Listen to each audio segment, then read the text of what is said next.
Was Jascha Heifetz mean? Was he a little meanie pants? Alfredo Campani once said that his heart beated like a machine, a mechanical machine. And Ruggiero Ricci once stated that when he went round to Heifetz's house for a drink, Heifetz gave him a tiny, meany, little, stingy little portion of whiskey, the tiniest little shot. Those musicians, I think, suffered from professional jealousy of Heifetz, and much as I respect Ricci, I think what he said was a load of old codswallop. And of course there's the classic Heifetz poker face, lack of emotion on his face on the stage, even though the emotion is pouring out of his Guarnerius del Gesù, but his face is like a sphinx. So where do we go to actually get the answer to this question? Was Heifetz a meanie pants or not? Well, we have to go to the books written by those who were close to Heifetz or those who have really thoroughly researched his life. So these are the books I've got. I believe that the Maltese father and son have been working on a book on Heifetz, which I eagerly look forward to. I believe the elder Maltese has passed away and the son is continuing to get this book done. As far as I know, as far as I can make out from Facebook, the Jascha Heifetz group on Facebook. And I believe these guys are kind of like music professors or something like that. Anyhow, the books that we have, I am missing one, the Heifetz visit to South Africa, which happened, I think that's based around Heifetz world tour in the 1930s. I don't have that book. These books are a bit pricey. Hopefully I'll be able to get hold of that one day, and I look forward to reading that as well. But here we have Heifetz as I Knew Him by Aegis Heifetz, assistant in his later years. Jascha Heifetz Through My Eyes by Sherry Kloss, Heifetz student. Jascha Heifetz by Wexler Vered. This is the most recent one I've read.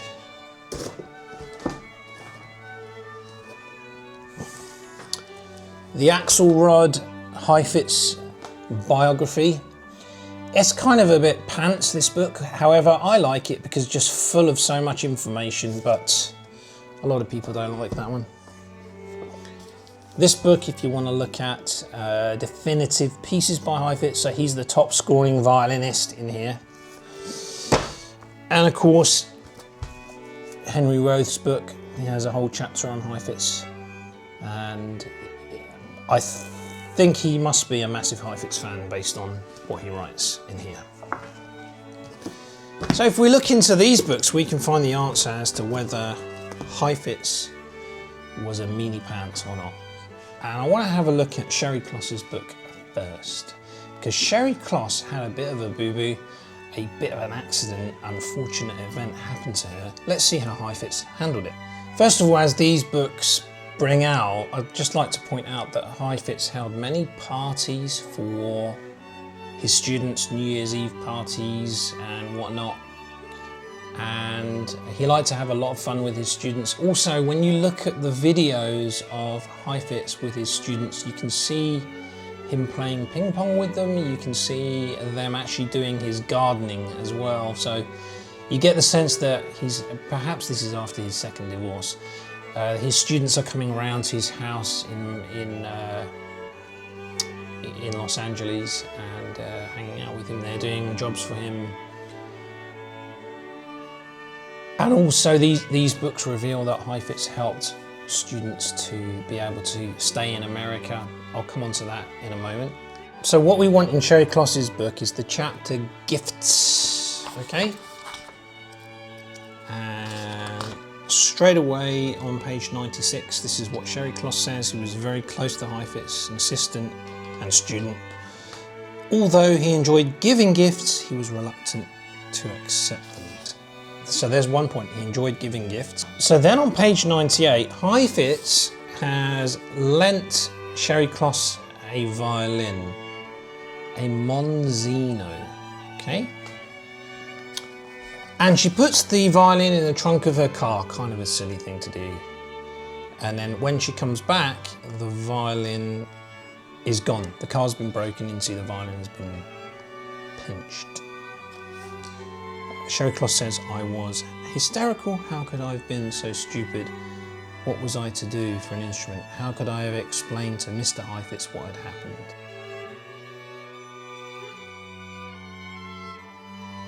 The worst feeling was the emptiness at having lost the violin, which had been an important gesture of validation from Jascha Heifetz. Now, Heifetz is known to be really strict. Can you imagine how fearful she must have felt going to Heifetz to tell him what had happened? I kept my despair to myself for 2 days until I could summon the courage to call him and inform him of the occurrence. Mr. Heifetz, I need to talk to you, I said with urgency. Come to the beach on Saturday, he replied. The 2-day wait was hell, and I arrived at the beach that Saturday totally filled with anxiety. Can you imagine? Just look at the Heifetz masterclasses from the 60s, the black and white masterclasses, and you get a sense of what a strict guy, disciplinarian he was. Mr. Heifetz's son Jay, daughter-in-law Louise, and their newborn child Anna were among the guests that greeted each other that day. Sorry, she says, she arrived at the beach that Saturday totally filled with, I patiently waited while Mr. Heifetz held his granddaughter and shared special time with his family. There's ping pong and bits and bobs going on. Heifetz loved table tennis. That I'd driven those miles from Los Feliz to Malibu was a minor miracle to me. The previous few days were lost in my mental fog. I was a wreck. Eventually he turned to me and said, I believe you wanted to speak to me. He led me to a secluded spot near the ping pong table and mentioned for me to sit down. I had his full attention. His huge eyes peered at me. Mr. Heifetz, I said, something terrible has happened. I gulped, feeling full of guilt about my carelessness, thoughtlessness and foolishness. My heart was pounding in my ears and drowning out the waves breaking just behind us. I wondered if he could hear my heart. The violin you gave me has just been stolen. He was silent for a long, long while. At last he said, most often these things are caused by carelessness. That was all he said. He didn't ask for any details about how the violin had been stolen, so that I did not have to explain my stupidity. I felt enormous gratitude for his understanding of my pain. Once he knew the violin was gone, there was little else that either of us could say. Before I left the beach that day, he offered to lend me his beach violin and bow. Does that sound like a mean person to you? I was overwhelmed by the gesture, but could not bring myself to accept. In the meantime, she was offered the use of a nice violin belonging to her student. The good news is this story ends well because she got a call from a detective of the Santa Monica police and she managed to, she says, it was mine, my dear Monzino, a gift from my teacher Jascha Heifetz, hocked for a mere $65. It would be impossible to describe my relief at putting my hands on that violin once more. I happily returned home, gladly returned the insurance check which I'd just received the previous day, that's honest, and devilishly put in a call to Mr. Heifetz to tell him the good news. When I later told him the whole story with all the details, he shook his head in disbelief that I'd been so lucky, silently communicating only Sherry.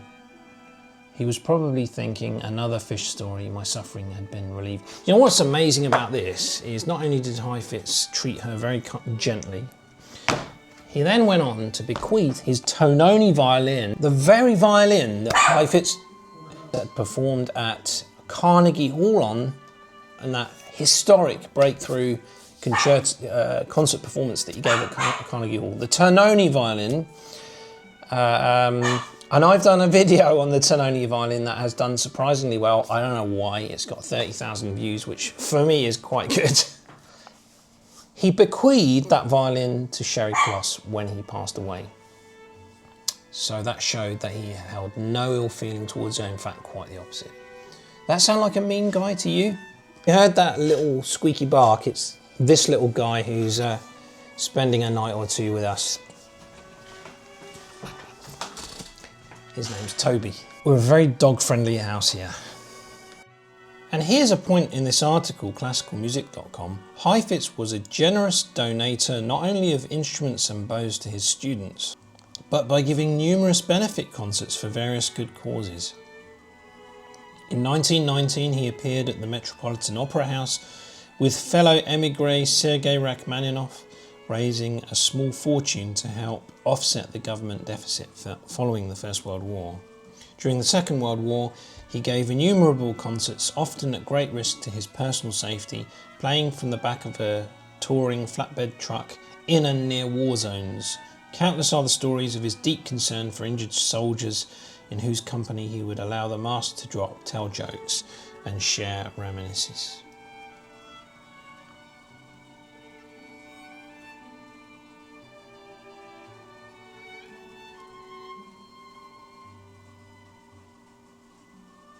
And the same article reveals that Heifetz gifted Pierre Amoyal a Violin violin. That's not a bad violin, is it? That's not a bad gift. That doesn't sound like a mean guy at all, does it? And this Strad article mentions the numerous acts of exceptional generosity on Heifetz's part, almost none of which are public knowledge at his insistence.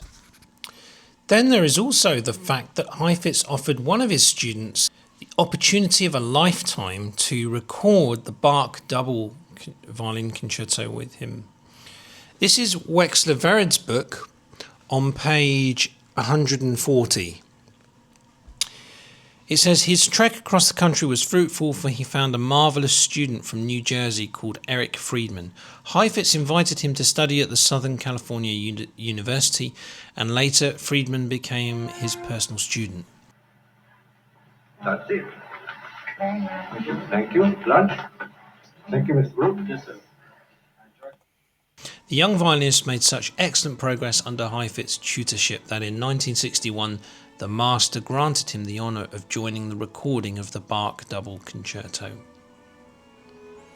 Perhaps it was not such a surprising step, for several famous teacher-student partnerships had done before. Such was the case with Enescu and Menuhin, and with David and Igor Oistrakh. Nevertheless, it's a kind thing to do, isn't it? And the way that he honoured his student Eric Friedman. And this is a much better version than the one that Heifetz did earlier, where he was playing both parts himself, which generally is not the best thing that Heifetz has done in his recording career, shall we say.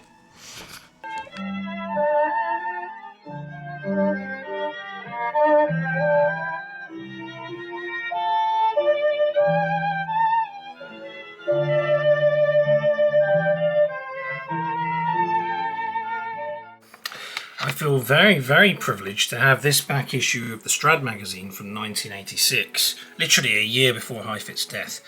And this was celebrating his 85th birthday, and the whole Strad magazine is dedicated to Heifetz. And in here you get different ones who are commenting on Heifetz, some of whom have met him, some of whom aren't, they're just professional colleagues.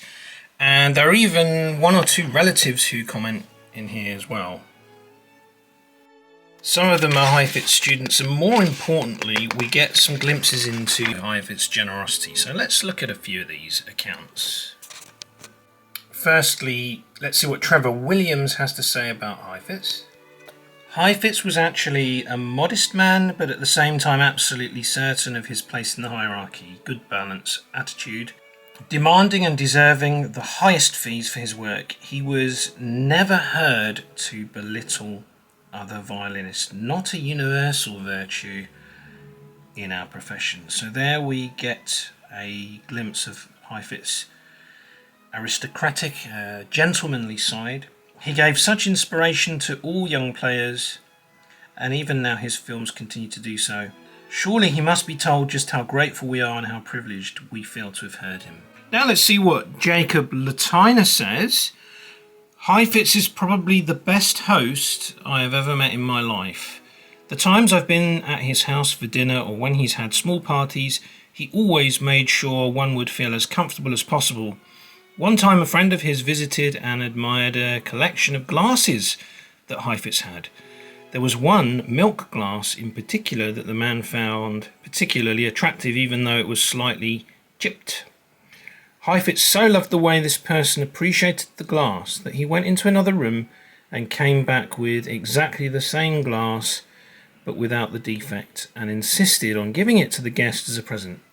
So, does that sound like a mean person to you? Then we have Grant Belgarian, who appears to be a family friend, and he says that whatever he may be in public, in private I find him to be extraordinarily warm, giving, understanding and patient, at least with the people he likes. He enjoyed and enjoys life to the fullest. He would beat me or anyone else at table tennis and cards. We shared the love of puns or silly or obscure phrases in English or other tongues, or games, puzzles, conversation, children, food, drink, air, silence, and of smashing vodka glasses in the fireplace. Grant Belgarian refers to himself as a colleague and close family friend of Heifetz. Then we have Claire Hodgkins, one of the students in the Heifetz class, and you can see her in the black and white videos of the Heifetz masterclasses from the early 60s. Here's what she says. Many students have warm memories of Thanksgiving feasts with Mr. Heifetz and his friends at his Beverly Hills home, playing chamber music with his colleagues on special occasions, ping-pong matches at his Malibu home, and pinata parties at the beach. It was not uncommon for Professor Heifetz to make a surprise visit to a student's living quarters, however humble, to ascertain if he had a need of anything. Some of his students received his financial support during their years of study and gifts of fine instruments and bows, enabling them to begin their various careers. Does that sound mean to you?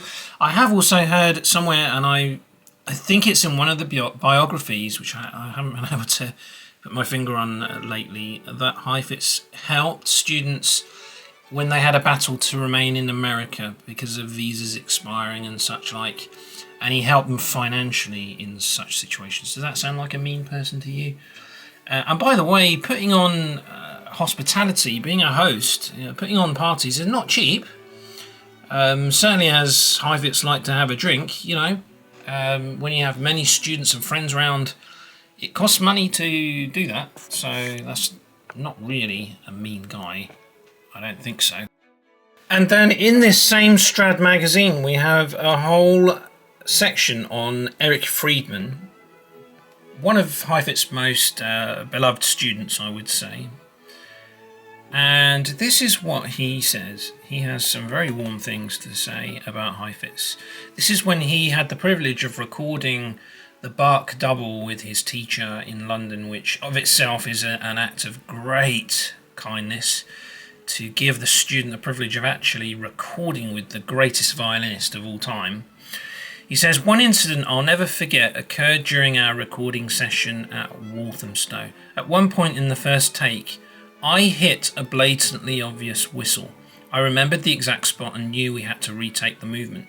We went into the control booth to listen to the playback, and when that bar came, sure enough it was there. I immediately said I was sorry, whereupon Heifetz replied, no, it was my fault.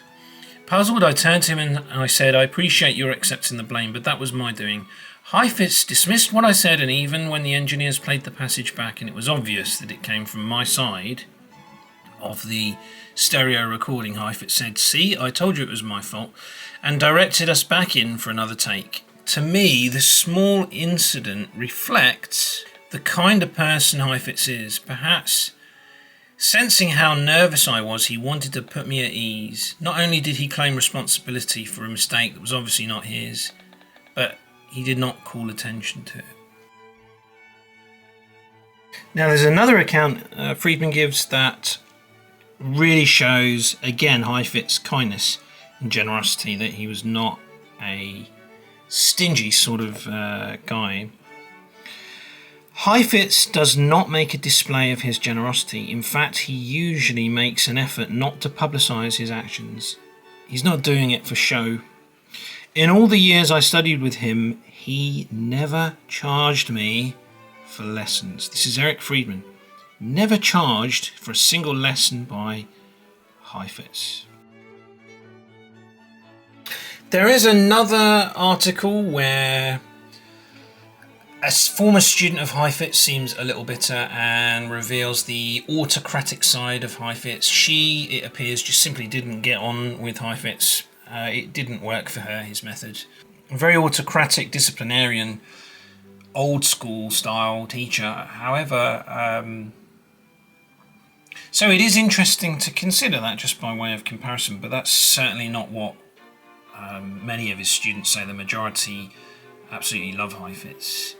And also I would say that A.K. Aegis' book, she kind of has a little bit of a dig at Heifetz throughout the book, but in fairness, she's kind of caught Heifetz in the twilight years of his life when he's basically a grumpy old man. And so, yeah, you've got to take that with a little bit of a pinch of salt, I would say, as well. It's still an interesting book to read. So hopefully this video has helped debunk the false claim that people have said that Heifetz is a mean person. No doubt these claims originated from professional jealousy on the part of other violinists who simply never were able to attain the dazzling heights that Heifetz did, both in his technique and beautiful sound. And the fact that he's universally recognised as being the greatest violinist of the 20th century. Next weekend I'll actually be doing a violin pilgrimage up to the north of England, the city of Manchester, to go and check out the Royal Northern College of Music's collection of instruments. And I'll be making a beeline, of course, for the stringed instruments, and no doubt they have some fascinating violins in their collection there. So watch this space, because I hope to capture that experience on film and show you the wonderful city of Manchester here in the UK. And I have some other pilgrimages planned as well. Tully House, I've been in contact with them. The Amati violin is sadly not on display because it's resting from the light. However, the curators at the museum have agreed to let me go and see the violin in the vault, which is absolutely awesome of them. So that's another trip I have planned. And then of course the main one, Paris, Cité de la Musique, where they have one of the largest collections of Stradivarius instruments, I believe. So I'll be checking that out, and also hoping to see some Ginette Neveu memories across the city of Paris, amongst other things. So thanks for watching this video. I hope if you weren't already a Heifetz fan, you are now. And ciao for now. Arrivederci violinisti.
That's it. Thank you. Lunch. Thank you, Mr. Brooke. Yes, sir.